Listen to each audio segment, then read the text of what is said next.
ili huyu jamaa awe free, mtu asiseme kwamba yeye ndiye alileta hii mbolea gushi, yeye ndiye alifanya hii maneno mengine hii.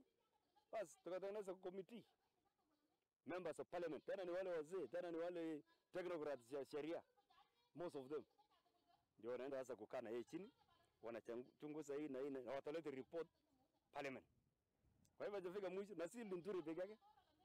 Ikiwa kuna watu walicheza naye, tena unajua mpaka upate hiyo kitu gushi, lazima mkono wa serikali pia iko ndani.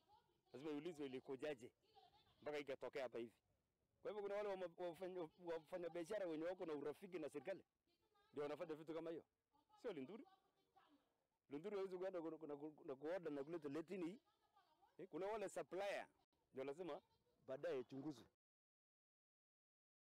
Aya na tukigira county-ini ya Nyandarua ni ati ekoirwo makiria ma 10 aria marakuruhanio na ungumania wa kigina kia NGCDF na mareketie gukinyo igoti-ini magikuruhanio na kura kwa kigina giki kia makiria ma ciringi